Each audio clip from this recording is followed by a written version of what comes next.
నమస్తే. ఆంధ్ర రాష్ట్రంలో నిన్న ఎన్డీఏ సమావేశం, కూటమి సమావేశం జరిగింది మంగళగిరిలో. ఎక్కడ? సీకే కన్వెన్షన్ హాల్‌లో. మంత్రి లోకేష్, పవన్ కళ్యాణ్, పురంధేశ్వరి, చంద్రబాబు ఇంకా అందరూ నిన్న వచ్చారు. అక్కడ వీళ్ళు కొన్ని సందర్భాల్లో కొన్ని అంశాలు మాట్లాడారు. ఏంటో చూద్దాం. ఇక్కడ చూడండి. ఇక్కడ మంత్రి నారా లోకేష్ వీళ్ళందరూ వచ్చారు ఇక్కడికి.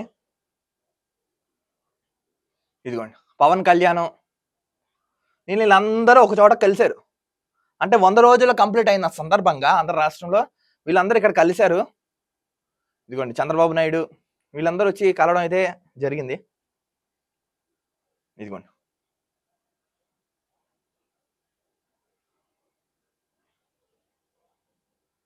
ఇదిగోండి.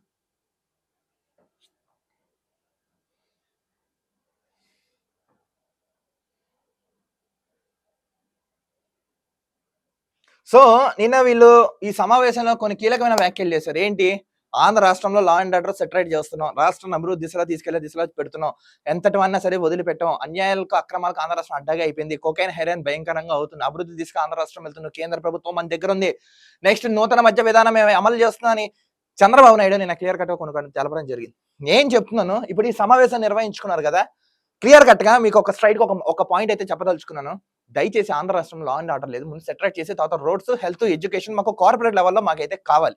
ఆ దిశగా మీరు అడుగులు వేయండి. అడుగులు వేసి రాష్ట్రానికి కావాల్సిన వనరుల్ని, సదుపాయాలను, నెక్స్ట్ ఇతర అన్ని సమకూర్చి అభివృద్ధి పదంలో దయచేసి మాత్రం పెట్టండి. సరే మీ సమావేశాలు పెట్టుకుని మీ స్వార్థ రాజకీయ లబ్ధి తర్వాత చూసుకోండి. ప్రెసెంట్ మీకు ప్రజలు నమ్మి మీకు అంత ఓటేసి గెలిపించారు కాబట్టి కొంచెం ఆ దిశగా కూడా వెళ్ళండి. ఆ దిశగా వెళ్ళి రాష్ట్రాన్ని అభివృద్ధి పదంలో నడిపించవలసిందిగా మేము కూడా ఈ సందర్భంగా మీకు కోరడం అవుతున్నాం. కొంచెం పూర్వ పరిశీలించవలసిందిగా మా రిక్వెస్ట్. చూస్తున్నాను ఆకాశం Andhra news. This is Dilip signing off.